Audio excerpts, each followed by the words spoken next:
Bonjour à tous, j'espère que vous allez tous très bien. Aujourd'hui, on se retrouve pour une vidéo assez spéciale, une vidéo qui sort samedi, c'est pas dans mon habitude, mais je viens de voir ce post de chess.com annonçant certains changements dans les règles de la feed et je me dois de réagir, je dois d'en parler avec vous.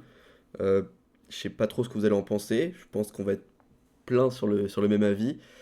Mais voilà, donc on va voir ensemble les différentes mesures prises par la FID au 1er janvier 2024. C'est pas encore sûr et certain de ce que je comprends, mais il y a d'énormes chances que ce soit ça. Et j'espère que la vidéo va vous plaire et que ça va être clair. Je vous laisse mettre un petit pouce bleu et c'est parti. Du coup, la FID devrait apporter d'importantes modifications à son système Elo le 1er janvier. On va pas lire tout le blog, mais on va voir les moments les plus importants. Du coup, il y aura 4 changements au 1er janvier 2024. Donc, s'ils sont approuvés par le conseil de la FID le 14 décembre, donc dans 8 jours, dans 7 jours, on en saura plus.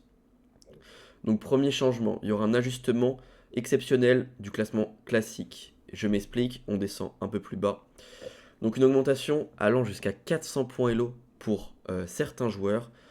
En fait, le classement minimal, c'est-à-dire ça c'est le deuxième point, de tous les joueurs, ça sera 1400 feeds.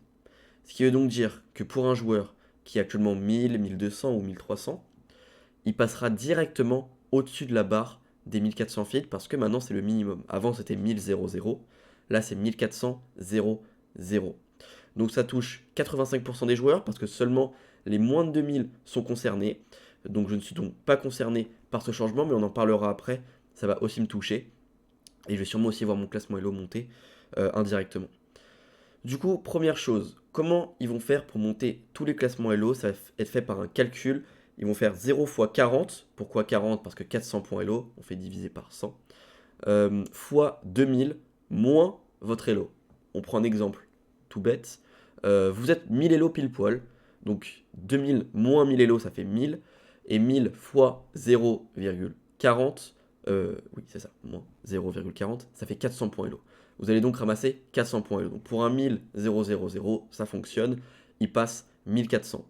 Pour un joueur par exemple classé 1500, 2000 moins 1500 ça fait 500. 500 fois 0,40 ça fait 200. Donc un 1500 feet va passer 1700 feet. Je vous laisse faire le calcul avec votre Elo si ça vous intéresse. Et du coup, tous les joueurs vont être surévalués, surévalués, surévalués. D'un côté, ça va permettre que certains Elos soient réajustés, même si je pense que depuis le Covid, ça a déjà été bien réajusté, ça fait déjà longtemps que ça a repris. Je vois déjà un point négatif, c'est les joueurs âgés. Imaginons un joueur retraité qui a 75 ans. Dans sa jeunesse, il a été 2000. Il a actuellement plus que 1600 feeds. Et on voit bien qu'il est sur la pente descendante. Il fait que descendre. Et bah là, grâce à ça, il va passer, alors j'ai pas fait le calcul, mais ça doit être environ 1770, 1780 de tête. Du coup, ça va donc remonter son classement Elo. Et, et ça va pas être son vrai classement. Du coup, petit à petit, il va redescendre, redescendre, redescendre. Et ça va faire ça pour tout le monde. Donc pour moi, ça sert pas à grand chose de réajuster le classement.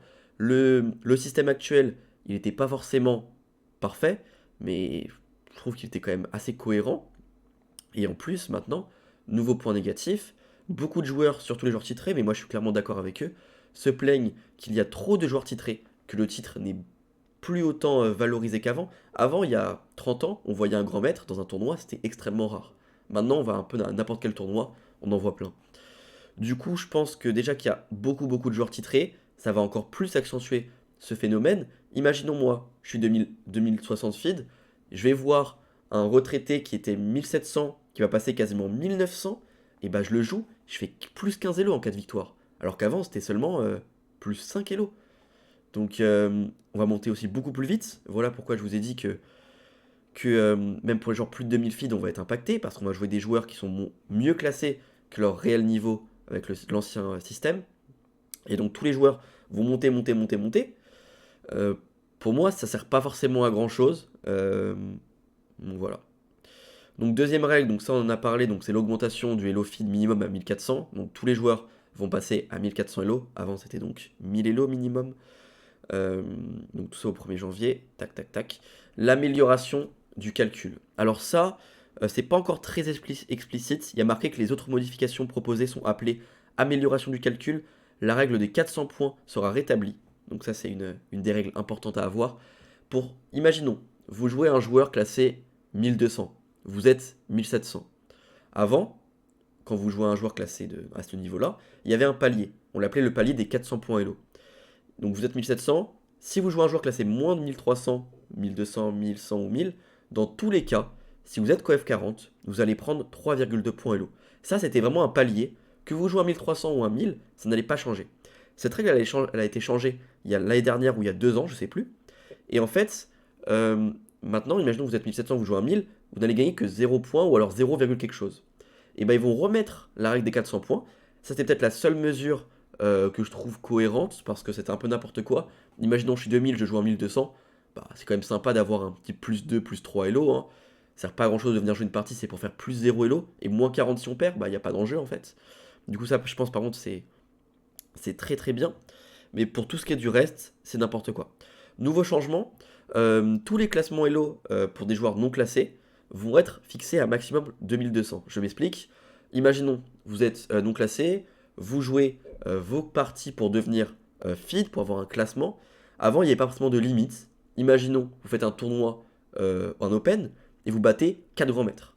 Et bah, vous pouvez très bien avoir votre premier classement feed très très très haut. Là maintenant, il y a un palier qui est une limite à 2200, qui est quand même, je trouve, très très haute pour un premier classement. Il faudrait peut-être la fixer encore un peu plus basse, mais c'est déjà bien qu'il fixe une limite. Donc imaginons même si vous faites une perf à 3000 sur votre premier tournoi, ce qui est quand même impossible. Bon, à part si un petit Niman passe par là. Mais donc la limite sera fixée à 2200, donc ce qui est déjà exceptionnel. Si vous faites un gros tournoi, même si vous ne valez pas forcément votre classement et que vous avez un peu de chance, il y a des facteurs qui font que pour un premier classement, vous montez extrêmement haut, bah, vous serez fixé à maximum 2200. Donc voilà, comme il y a marqué, il reste à voir si cela aura l'effet escompté, mais Sonas, donc je crois que c'est un mec de la FID, semble confiant et conclu. Il y a toutes les raisons de penser que ces mesures seront très efficaces pour inverser les effets d'une décennie ou plus de, ou plus de déflation des classements et qu'elles fourniront des contre-mesures solides pour empêcher et que cela ne se reproduise. Il en résultera un système de classement Elo classique FID qui fonctionnera bien mieux que ce n'est le cas actuellement. Pour moi, c'est n'importe quoi. Je pense que le classement actuel était alors pas parfait, mais c'était cohérent, comme je l'ai dit. Donc voilà, il y aura beaucoup de classements Elo qui vont monter. Même moi, ça va me toucher avec mon Road to FM. Je vais direct. Bah, je pense qu'en fait, même si j'atteins mon objectif cette année, qui était l'objectif d'atteindre le titre de maître feed avant le 1er septembre 2024, bah franchement, est-ce que je serais heureux? Je me dirais que bah, d'un côté, je l'ai atteint, mais d'un autre côté, peut-être que je le valais pas forcément avec l'ancien classement. Peut-être que du coup, des joueurs ne valent pas forcément leur classement, que je vais monter sans forcément jouer des adversaires de leur vrai niveau, prendre trop de points rapidement. Déjà que le coef 40, ça monte très vite. Ouais, assez déçu. Mais voilà, de toute façon, je pense que ça va pas me toucher vraiment directement parce que je vais jouer des tournois surtout classés plus de 1950 feeds. Je préfère faire ces tournois-là. Et donc, du coup, des joueurs à ce niveau-là ont pour l'instant leur classement, même si c'est vrai que du coup, ils vont peut-être pouvoir être impactés. Donc voilà, je voulais juste vous parler d'un peu de ce nouveau système Elo. J'espère que la vidéo vous aura plu. N'hésitez pas à me donner votre avis en commentaire. Cela va donc commencer le 1er janvier 2024. Si c'est voté le 14 décembre par le conseil de la FID, on prie, on croise les doigts, faites ce que vous voulez pour que ce ne soit pas voté parce que ce serait une catastrophe. Je trouve en tout cas, voilà, vous pouvez avoir votre avis. Mais voilà, j'espère que la vidéo vous aura plu. Je vous laisse et je vous dis à demain 16h pour l'analyse de la ronde numéro 4 de National 1 adulte. On repart sur les analyses de partie. Allez, ciao.